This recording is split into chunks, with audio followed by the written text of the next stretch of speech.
Danas imamo jednog zaista divnog gosta, njegovo ime je Saša Pantić, čovjek koji je, da kažemo, stvorio kursadžije, a danas ste u Vlasenici u našem studiju povodom pozorišne predstave Zaljubljeni Nušić. Pričat ćemo o vašem životu, pošto je takav koncept ove emisije. Može, samo izvolite. Vi ste rođeni u Prištini, tamo ste završili glumu i šta se sve izdešavalo, sad ste u Beogradu? Tako je, evo prvo da pozdravim sve oni koji slušaju radio Vlasenicu, da im poželim dobro zdravlje, sreću. Ja sam stari Prištevac i otprilike mi Srbi sa Kosova smo nekako slični vama iz Republike Srpske, jer smo odrastali u višenacionalnim sredinama i sve to što i dobro i loše što ta sredina sama po sebi nosi. Mi smo dugo u Prištini bili zapostavljeni što se tiče medija, pre svega, ne baš kulture, ali medija sigurno, dakle nismo imali ni radio na srpskom, ni televiziju na srpskom do dolaska. U periodu Jugoslavije? Da, u periodu Jugoslavije, da. To ljudi slabo znaju. Bila je neka emisija, recimo pola sata ima programa na srpskom, to niko nije ni slušao. Morali smo da slušamo Radio Beograd u 3 sata radio, da vidimo kakve su bile demonstracije kod nas u 11. Tako je otprilike bilo odrastanje. Korzo nam je bio podeljen, s jedne strane su šetali Srbi, sa druge Šiptari i jednostavno iz takve sredine gde su non stop bili suzavci, dimne bombe, demonstracije, od onog silnog dima i suzavca ja sam rekao da ću plakati, ali od smeha, tako sam tad krenuo da se bavim humorom, tako je. Upisali ste akademiju u Prištini? Jeste, kod profesora Vladimira Jeftovića, 91. recimo sad. Baš onako kad je bilo gusto. Pa nije tako, ti se rodiš tamo je uvek gusto. Tako da, bilo je lepo, plan je bio, to je bila prva generacija akademskih, budućih akademskih glumaca. Profesor je bio Vladimir Jeftović, tada jedan od najboljih profesora na FDU u Beogradu i nekako je ta vlast kupila sve najbolje profesore sa Beogradskih akademija da uči nas koji bi ostali u Prištini da vode to pozorište u Prištini. Međutim, eto, nije nam se dalo, ali od tad, ja sam i već pre toga radio u pozorištu, jer ranije su postavili samo akademije Beograd, Novi Sad, Zagreb, Sarajevo, i onda se glumci primali po audicijama, dakle, jer niko nije želao da ide po manjim sredinama da glumi, su hteli da glume u Beogradu, u Zagrebu ili dalje, ali u Prištini sigurno niko nije htio da dođe. Tako da, eto, to je nekako ukratko.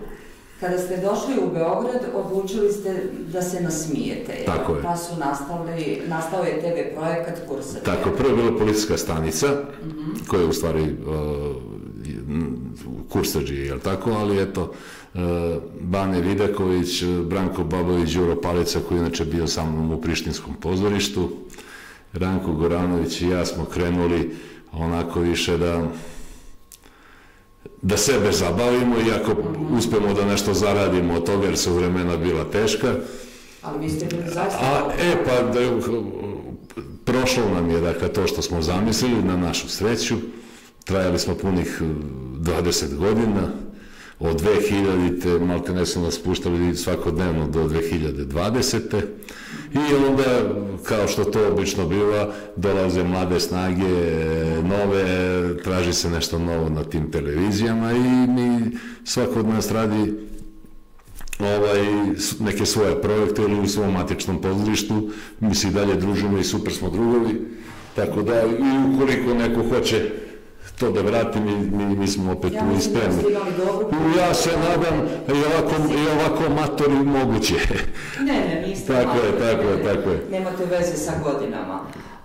A recite mi, radite u pozorištu na Terazijama? Ne, bio sam, radili smo i moja ćerka je tamo diplomirala sa svojom predstavom, pošto mi je i ćerka glumica, sa svojom predstavom tamo je radio moj prijatelj koji je bio upravnik u Prištinskom pozorištu Đaja. A inače ja sam sada u Prištinskom omladinskom pozorištu čije sedište je u Gračanici. Jeste, i mi igramo za našu decu tamo, spremamo projekte, tako da vi ćete ovo prvo vidjeti o Zaljubljeni Nušić. Dakle, ovo je godina jubileja rođenja Branislava Nušića, on je rođen 1864. Dakle, punih 160 godina, tako da lepa stvar da se mladi ljudi i deca, pošto upoznaju sa Branislavom Nušićem, sa njegovim delom. Mi smo napravili jednu divnu predstavu koja, u stvari, Englezi imaju čak svoju verziju Šekspira, pa oni imaju Play Shakespeare, igraju. Mi smo odabrali 3 dela Branislava Nušića, koja su svojstvena za pre svega taj đački uzrast, da se deca upoznaju sa radom, jer ono što oni sigurno nisu, ni ja nisam znao dok to nisam malo više istražio.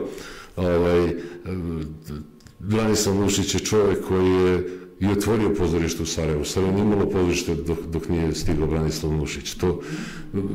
To oni čak nekad i onako usput kažu više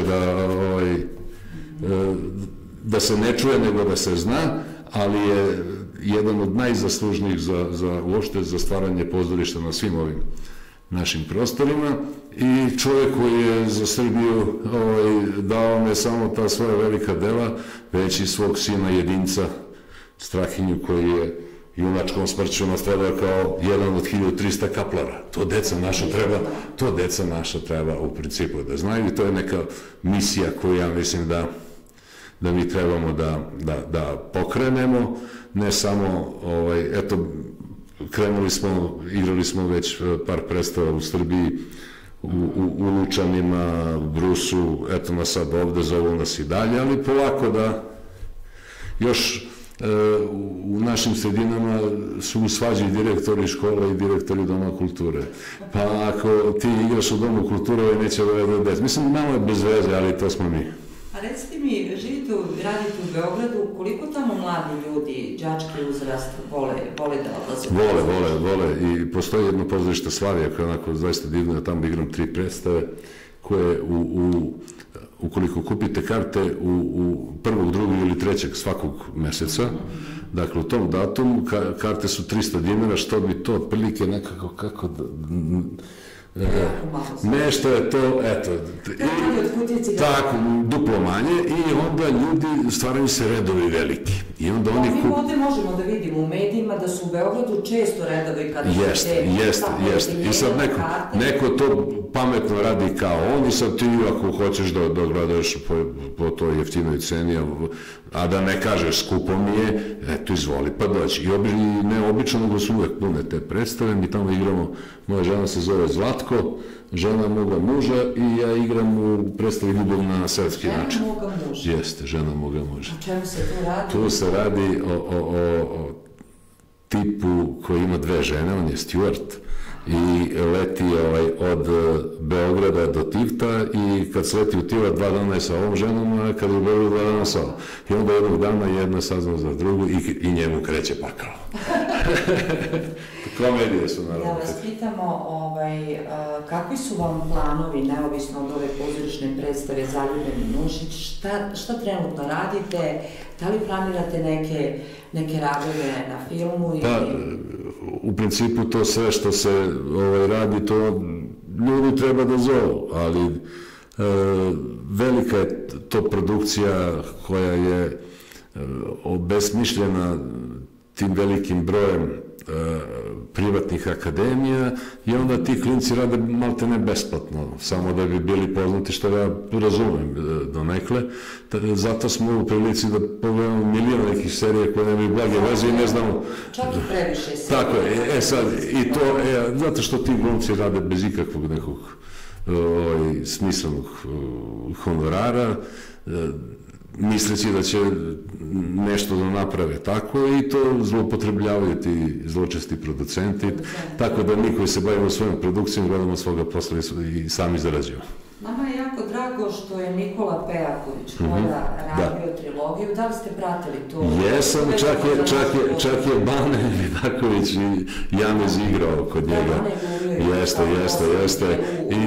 I Kolja je jako popularan kod nas, tako da nekako pre su ga obožavali više onako vrcavo umetnički, a sada ga nekako poštuju malo uzvišenije, da ono kao sa nekog koje doslaže da je malo jače. Tako da u principu tako i treba čovjek kad sazri, kad dođe do nekih godina, kad njegove prave vrednosti onda tad iskaču i pokazuju se, a ujedno je i jedan veliki motivator za bolji život, da naša deca odrastaju normalnije. On je pravi hrabro izneo svoj primjer kako treba i kako ne i treba kapa dole. Nama je jako drago što Kolja je možda među prvima koji je počeo da iznosi detalje o kojima mi znamo iz perioda rata. A mi ne znamo, ali ne znamo to. Vi u Srbiji niste imali priliku da čujete, mnoge stvari su ostale negdje. Tu je, tako i kod nas isto u Prištini. Dakle, zato sam i odmah na početku spomenuo da smo mi isti. Mi smo i dalje u tom problemu. Dakle, i dalje treba, moji brati živi i radi predaje u školi u Gračanici, u Prištini nema 30-ak Srba, dakle više ima Nigerijaca nego Srba. Kome bi oni smetali, ko šta, i takvima im praviš problem. A šta kažete na ove numere glumca Milana Vasića koji posjetio Kosovo? Ovdje je to jako popularno. Uopšte nije, dakle, šta god da uradiš, da ti je izvor kosovski je dobra stvar i to treba negovati i non stop pričati o tome. Sad Milan to radi na jedan divan način, na način koji njemu je najbliži, ali približava i ostavlja negde u glavi našoj da je Kosovo srpsko, da je srce Srbije i tako treba da ostane, da svi ti naši mladi i deca znaju i odrastaju. Ako smo po Turcima bili 500 godina i oslobodili se, polako ima vremena. Ali ostaje ono što je nepromenjeno, to je istorija. Tako je, i dok god ima takvih ljudi, i kao što je Kolja, i kao što je Milan, i ljudi koji uopšte... Imamo Danicu Crnogočević koja je pravoslavno Novu godinu... Ono što mi imamo, retko ko ima. Sad, koliko mi to poštujemo i koliko ima tih, nazvaću ih, prodanih zapadnih struja koje nas upućuju na te neke nevrednosti i na to poštovanje gluposti i da te sramota da kažeš i da si Srbin i da je ovo i da je ono. Dakle, ubijali su nas time godinama, tako da svako ko na bilo koji način, neko crtežom, neko pesmom, neko motivacionim govorom, neko ne znam ni ja kako, ako, eto i mi sa ovim Nušićem, da sigurno u Sarajevu niko neće raditi predstavu Nušića, Nušić ima osnovo pozdravište, na primjer. I imaju dane Abdullaha Sidra, nemaju dane Nušića, mislim, bez veze, a mi smo im ga dali. Mogu da vas pitam, s obzirom da ste profesionalni glumac, kako je vaše mišljenje o radovima Emira Kusturice ili recimo Nikite Mihalkova? Vrh. U stvari, znate šta, ja sam rusofil čovjek, to je meni u genima. Ja i da ne mislim dobro, rekao bi da, ali mislim, o njima treba priča neko stručnije od mene. Ono što oni rade za mene je Vasionski Brod. Mogu samo da gledam, da uživam, da se divim, da podržavam, da aplaudiram, da im poželim dug život i svu sreću, i što su me, što se kaže, i uveseljavili, učinili ponosnim da sam sastavni deo njihovog stvaralaštva video uopšte. Dobro, nisam vas pitala na početku, da li vam je ovo prvi put da ste u Vlasenici? Ne, ovo je, ne znam, mi smo ovde, recimo, da mi sa kursažima ovde nije bilo mesta, mi se sulomili staklo. Ja se izvinjam, ja nisam bila. Jeste, tako da igrali smo mi dosta, i Vlasenica je, barem ranije kad sam bio, jako su voljeli pozorište. Sada, ove organizovane predstave su malo čudne, to škole, ovo, ono, ali eto, nije bitno. Doćemo mi sa komedijom, nadam se da će nam biti medijski pokrovitelji, pa da... Mi ćemo biti uvek tu za vas. Tako je. Ništa, hvala vam što ste gostili u našem studiju i samo za kraj, šta da poručite Vlasenčanima? Mi nemamo pozorište, na koji način da upijamo kulturu, kako da nadomestimo? Pa jednostavno, ja sam malo smo mjesto ne od onih ljudi koji u stvari to treba krenuti iz korena, da krenuti sa decom iz obdaništa, za njih organizovati dečije predstave, pa školske, pa organizovati te dramske sekcije. Hvala Bogu, svako traži da dođe u Vlasenicu iz Beograda da odigra tu predstavu. Direktorica se uvek rado odazove da ustupi salu i to je jedan od načina. Sad polako, ne može se odmah, i od tih nekih klinaca neko će se zaljubiti zbog tih predstava u pozorište i osnovat će sam neku svoju... Jeste. Imala svoje pozorišta. Imali smo mi svašta. Nekom se zalomilo na kraju ovako, nekom onako. U svakom slučaju, ja volim Vlasenicu, lično ovde zdravo se osjećam, dakle u najmanju ruku se osjećam zdravo. Hvala vam puno, Saša, a poštovani slušalci, zakazujemo druženje za 7 dana.